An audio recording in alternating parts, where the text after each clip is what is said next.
Chave Mateus, Canela. Você já ouviu falar sobre esse equipamento? Eu imagino que sim, mas se você não ouviu ainda, fica comigo até o final do vídeo que eu vou falar sobre o que é esse equipamento, a aplicação dele, aspectos construtivos e também como fazer o dimensionamento correto para a sua aplicação, beleza? Vamos iniciar o vídeo. Para que você entenda melhor sobre esse equipamento, eu quero começar falando sobre o sistema elétrico de potência. O nosso sistema elétrico de potência é dividido basicamente em 4 etapas. É a geração, a transmissão, a distribuição e o consumo. Muitas vezes o consumo é considerado dentro da distribuição, nesse caso aqui eu estou colocando de uma forma separada, então a gente conta aí com 4 etapas no sistema elétrico de potência. A primeira delas, como eu mencionei, é a geração, ou seja, é aquela etapa do sistema, aquela fase do sistema onde estão todos os agentes que injetam energia no sistema. E aí você tem grandes hidrelétricas, termoelétricas, energia renovável, a solar, a eólica e outras fontes de energia que injetam energia no sistema e garantem essa disponibilidade para que isso possa chegar lá na ponta. Após a geração, você tem a transmissão, que é onde basicamente essa energia gerada em média tensão ela é elevada a níveis de transmissão. Então nessa etapa a gente tem ali 500 kV, 230 kV, 345 kV tipicamente. Nessa etapa a energia é transmitida desde lá da geração até os centros de distribuição, que é onde você encontra propriamente dita o setor de distribuição de energia. E aí você tem as concessionárias de distribuição que recebem essa energia de empresas de transmissão, fazem a redução, ou seja, do nível de tensão, ou seja, você tem transformadores abaixadores, lá na transmissão você tem elevadores, aqui na distribuição você tem transformadores abaixadores que reduzem o nível de tensão e tornam essa energia compatível com o nível de tensão de distribuição tanto da rede primária em média tensão quanto da rede secundária, que é quem leva energia de fato aos consumidores em baixa tensão. E a última etapa é o consumo, ou seja, todas aquelas cargas, aquelas residências, indústrias, comércios, grandes indústrias, que de fato recebem energia do sistema de distribuição e consomem essa energia. E é claro que para o sistema elétrico funcionar adequadamente, da forma que ele funciona, ele precisa naturalmente de um sistema de proteção. Quando a gente fala de proteção, muitas vezes na nossa cabeça automaticamente vem relés de proteção e disjuntores. Quando você fala de sistemas de baixa tensão, residenciais, comerciais, onde você tem baixa tensão, normalmente você tem grande aplicação de mini disjuntores, disjuntores em caixa moldada e alguns relés. Mas quando a gente fala de sistemas de média tensão, sobretudo redes de distribuição primária, a gente tem grande presença dele. A chave Mateus, a canela, que é basicamente a chave fusível. Inclusive, me fala aí na sua cidade, como é chamada carinhosamente a chave fusível? Eu conheço por canela e por chave Mateus, mas cada cidade eu sei que tem um nome diferente, aí eu queria que você deixasse aqui nos comentários como é que chama aí na sua cidade a chave fusível. Essa chave fusível é largamente utilizada na proteção de alimentadores em redes de média tensão e também transformadores de distribuição. Ou seja, quando você tem alimentadores, se você olhar na sua rua rede de distribuição primária, você vai ver várias chaves fusíveis, principalmente ali associadas a transformadores de distribuição. Então sempre que tem um transformador de distribuição, se você observar um pouco mais acima, você vai ter uma chave fusível para fazer a proteção dele contra a sobrecorrente. Em subestações de alta tensão, nós também costumamos instalar chaves fusíveis ali no primário desse transformador de serviços auxiliares, que é semelhante a um transformador de distribuição. Quando você tem uma derivação na rede, um novo ramal da rede de média tensão, também se instala chaves fusíveis para você garantir ali a seletividade na hora da proteção. Então a chave fusível é um equipamento que garante a proteção de circuitos, equipamentos contra sobrecorrente. Então aconteceu uma sobrecorrente no circuito, a chave fusível percebe e ela vai abrir extinguindo o defeito. Para entender melhor como é feita a interrupção da corrente, vamos dar uma olhada aqui no aspecto construtivo da chave fusível. Bom, aqui a gente tem uma chave fusível de média tensão. Essa chave aqui, vamos dar uma olhada no aspecto construtivo dela. Ela é largamente usada em redes de distribuição e também na proteção de transformadores. Então, só para a gente entender melhor aqui, vamos dar uma olhada aqui nos componentes. O primeiro deles é o terminal superior, que é conhecido como terminal fonte. Isso porque aqui em cima é onde deve ser conectado o cabo que vem da fonte, ou seja, o cabo que vem da rede. Aqui embaixo você conecta o outro terminal, né? Você tem o terminal carga. E por que não é simplesmente terminal superior e terminal inferior? Porque tem que ter essa distinção entre fonte e carga. É porque aqui em cima você precisa colocar o terminal fonte e aqui embaixo precisa ser a carga. Isso porque, se você observar aqui o sentido de abertura dessa chave, ela tem que abrir para cá. Ó. Do jeito que ela está aqui, ela vai abrir para baixo. Tá? Então, como ela abre para baixo, quando essa chave abrir, o terminal fonte ele vai ficar aqui conectado aqui em cima e aqui o cartucho dela, né, o braço da chave, ele não fica energizado, ele vai ficar aqui mais para baixo, então ele fica desenergizado, possibilitando aí que o operador venha, né, e retire aqui esse cartucho durante a manutenção, né, alguma operação aqui. Então ele garante que isso aqui está desenergizado, porque o ponto energizado ele está aqui em cima e tudo aqui embaixo vai ficar desenergizado. Então, aqui em cima é o terminal de fonte e aqui embaixo é o terminal de carga, tá? Essa ordem não pode ser invertida. Aqui a gente tem o isolador. O isolador ele é o corpo da chave fusível, né? O corpo isolante. Ele pode ser em porcelana, como é o caso desse aqui, ou pode ser também polimérico, né? Muitas empresas têm adotado o isolador polimérico para chaves fusíveis, né? Torna ela um pouco menos vulnerável ao vandalismo, também mais leve para a instalação, acaba sendo um pouco mais simples, mas a de porcelana também é largamente utilizado.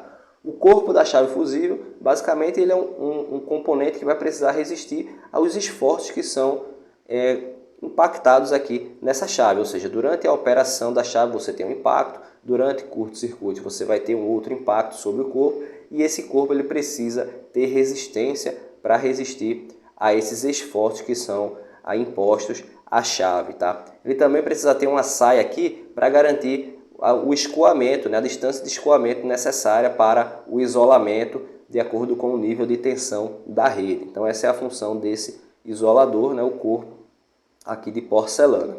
Desse lado aqui você vai ter um terminal de fixação. Então é nesse ponto aqui que a chave fusível ela é fixada. Normalmente se utiliza, além desse ponto de fixação aqui, um suporte metálico para a fixação da chave fusível em cruzetas ou vigas. Tá? Então, além disso aqui, normalmente você já compra a chave fusível, ela já vem com esse suporte aí que está aparecendo aí na tela.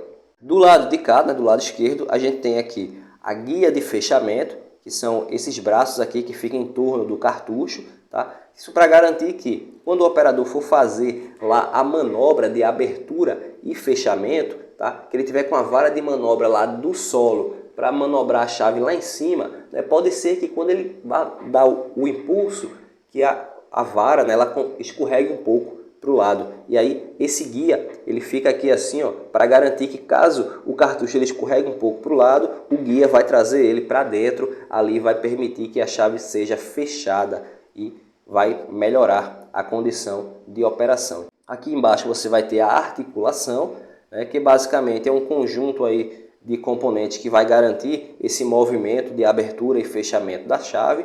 Aqui eu não destaquei aqui, mas isso aqui você vai ter o elo fusível, que é de fato onde o operador ele vai encaixar ali a vara de manobra e ele vai puxar para abrir ou empurrar para fechar. Então, isso aqui é o elo fusível, o elo, né, para encaixe da vara de manobra. E aqui dentro, esse componente é o cartucho, tá? O cartucho ou porta fusível. Então, dentro desse componente aqui, ó, dentro desse cilindro, nesse tubo, você vai ter o elemento que é o grande protetor, né, o grande componente que de fato faz a proteção aqui nesse equipamento, que é o elo fusível. Então, o elo fusível, pessoal, ele é basicamente é um cordão, né, de cobre eletrolítico ou talvez de algum outro material, tá? Normalmente você encontra aí em cobre eletrolítico. Você vai ter basicamente um condutor, né, um condutor fino, de espessura fina, que ele precisa garantir que esse condutor ele seja capaz de conduzir a corrente em regime permanente por tempo indeterminado, mas em uma condição de curto-circuito, esse condutor ele vai se romper. E aí, quando esse condutor se rompe, ele provoca um esforço, né, devido às correntes de curto-circuito, e aí vai fazer com que esse cartucho da chave fusível ele abra. Então você vai ter a abertura ali, o rompimento do elo fusível, e aí você vai ter a abertura do circuito, né? A corrente ela vai tender a ir para zero por conta desse rompimento, né? Você vai passar a ter um circuito aberto. Então esse elo fusível ele vai cair, né?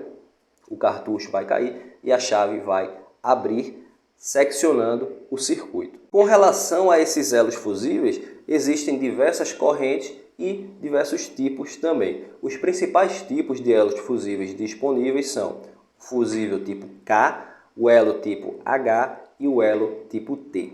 O elo tipo H é um fusível de alto surto. Ele é muito usado na proteção de transformadores de distribuição e também de alimentadores. Normalmente eles são encontrados com corrente nominal até 100 amperes. Já os fusíveis tipo K são fusíveis de atuação rápida, muito usados também na rede de distribuição e são encontrados em correntes de até 200 amperes. Já os fusíveis tipo T são fusíveis de atuação mais lenta. Eles também são usados na proteção de alimentadores, mas eles têm uma atuação um pouco diferente com relação aos fusíveis anteriores pelo seu retardo no tempo. Normalmente eles também são encontrados com correntes nominais até 200 amperes.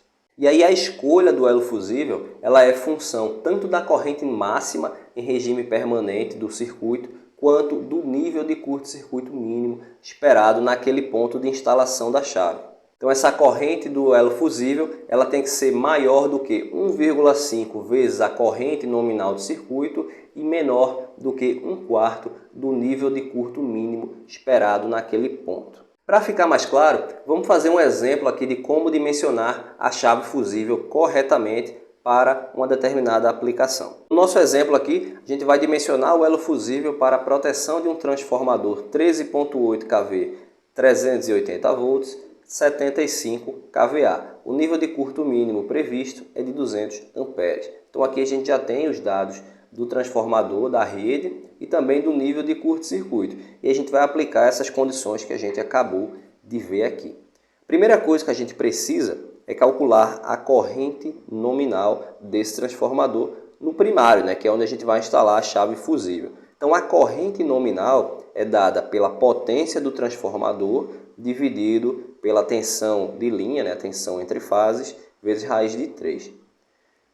Como esse transformador é de 75 kVA, a gente pode já colocar direto aqui o 75 em kVA mesmo, né, já que a tensão da rede também é dada em kV, então você vai ter kVA em cima e kV embaixo, você vai cortar. Então você pode colocar aqui diretamente 75 kVA dividido por 13.8 vezes raiz de 3. Isso vai dar uma corrente muito baixinha, ali de 3,13 amperes. Isso aqui é o que vai estar circulando lá no primário. Então o primeiro passo a gente já concluiu. O segundo passo, a gente vai verificar as condições aqui com relação ao nível de curto-circuito. Só relembrando, tá? A corrente do elo fusível ela deve ser maior do que 1,5 vezes a corrente máxima em regime permanente e menor do que o curto-circuito mínimo sobre 4. Como a gente já calculou a corrente máxima, né, com a potência máxima do transformador em regime permanente, a gente só precisa verificar essa condição porque a gente já conhece também o nível de curto mínimo. Então vamos ver se isso aqui vai atender. Vamos lá. 1,5 vezes 3,13, que é a corrente calculada aqui. Isso aqui tem que ser menor, né? Tem que ser menor do que a corrente nominal do elo, que tem que ser menor do que 200, que é o nível de curto mínimo sobre 4. Então a corrente do elo fusível, né, a corrente nominal IN, ela tem que ser ali maior do que 4,7 e menor do que 50 amperes. Então veja que aqui eu tenho um intervalo muito grande, eu tenho 4,7 de um lado e eu tenho 50 amperes do outro. Teoricamente, eu posso ali colocar qualquer corrente de elo fusível nesse intervalo, mas Por sensibilidade, né, para a proteção ficar mais correta, mais sensível aos curtos-circuitos que podem acontecer, eu vou escolher ali um elo fusível mais próximo do terminal inferior, ou seja, mais próximo do valor inferior ali da minha inequação, que é o 4.7. Ou seja, quando essa corrente ela subir mais do que isso, né, eu vou trazer mais próximo para isso. Então, se ela subir para 6, para 7, para 8, o elo fusível, né, a chave fusível, ela já vai entender ali como um curto-circuito, né, como uma sobrecorrente. Então, ele já vai atuar. Ah, mas isso não é ruim, né? Eu tenho uma corrente muito baixa ali, mas veja bem, a corrente prevista é de 3,13 amperes. Isso para a potência máxima do transformador, que é 75 kVA. Então, se eu tiver uma corrente ali de 6, 7 amperes, significa que está passando uma potência o dobro do transformador. Essa corrente está muito alta para o transformador que está sendo instalado. Então, é preferível sempre que você escolha ali um elo fusível mais próximo do valor inferior da inequação, que no caso aqui é o 4.7, tá? Então, a gente vai, com o auxílio da norma, né, buscar o valor padronizado, e a gente sabe que o valor menor que tem aqui, o mais próximo de 4.7, nesse caso, é o 6.3. E a gente vai passar a adotar esse valor aqui como o elo fusível para essa aplicação, né? Ou seja, para a proteção desse transformador 13.8, 380, 75 kVA, com esse nível de curto-circuito previsto. E antes de fechar esse vídeo, queria trazer duas dicas aqui. A primeira para você, projetista. Tá? Quando você for prever a instalação de uma chave fusível, seja numa rede de distribuição, seja lá na sua subestação, considerar aí o suporte de fixação da chave fusível no seu projeto. Esse suporte ele é um suporte que ele já vende aí nas lojas, as lojas que vendem esse tipo de equipamento, os fornecedores, eles já têm esse suporte porque ele é largamente usado aí na fixação dessa chave nas redes, nas cruzetas, em vigas. Então já coloca esse suporte e fica muito melhor a instalação da chave fusível. E a segunda dica é para você que trabalha aí na manutenção. Quando acontecer um curto-circuito, que você for lá no local e ver que abriu um cartucho, né, uma chave está aberta lá por conta de algum curto que aconteceu, normalmente se recomenda trocar os 3 cartuchos. Isso porque em sistemas de média tensão que usam chaves fusíveis, você não tem normalmente esse monitoramento exato do curto-circuito que aconteceu, qual foi o valor da corrente nas 3 fases. E você pode ter também aí o componente incerteza também em relação a como está aí a condição real do cartucho. Então é sempre recomendável, quando acontecer um curto, que uma das pernas abriu, né, uma das canelas está aberta, você trocar os 3 elos fusíveis, né? Troca logo os 3, que aí você garante que o outro não abriu, mas o outro não abriu por muito pouco, ou teve um grande aquecimento no elo fusível, mas não foi capaz de romper, só que deteriorou aquele elo. Então, por conta dessas incertezas, é sempre recomendável você substituir os 3 e nunca um único cartucho quando acontece um curto-circuito. Bom, espero que vocês tenham gostado do vídeo. Caso vocês tenham ficado com alguma dúvida, deixa aqui embaixo nos comentários. Vou ficando por aqui, um grande abraço a todos e eu vejo você no próximo vídeo.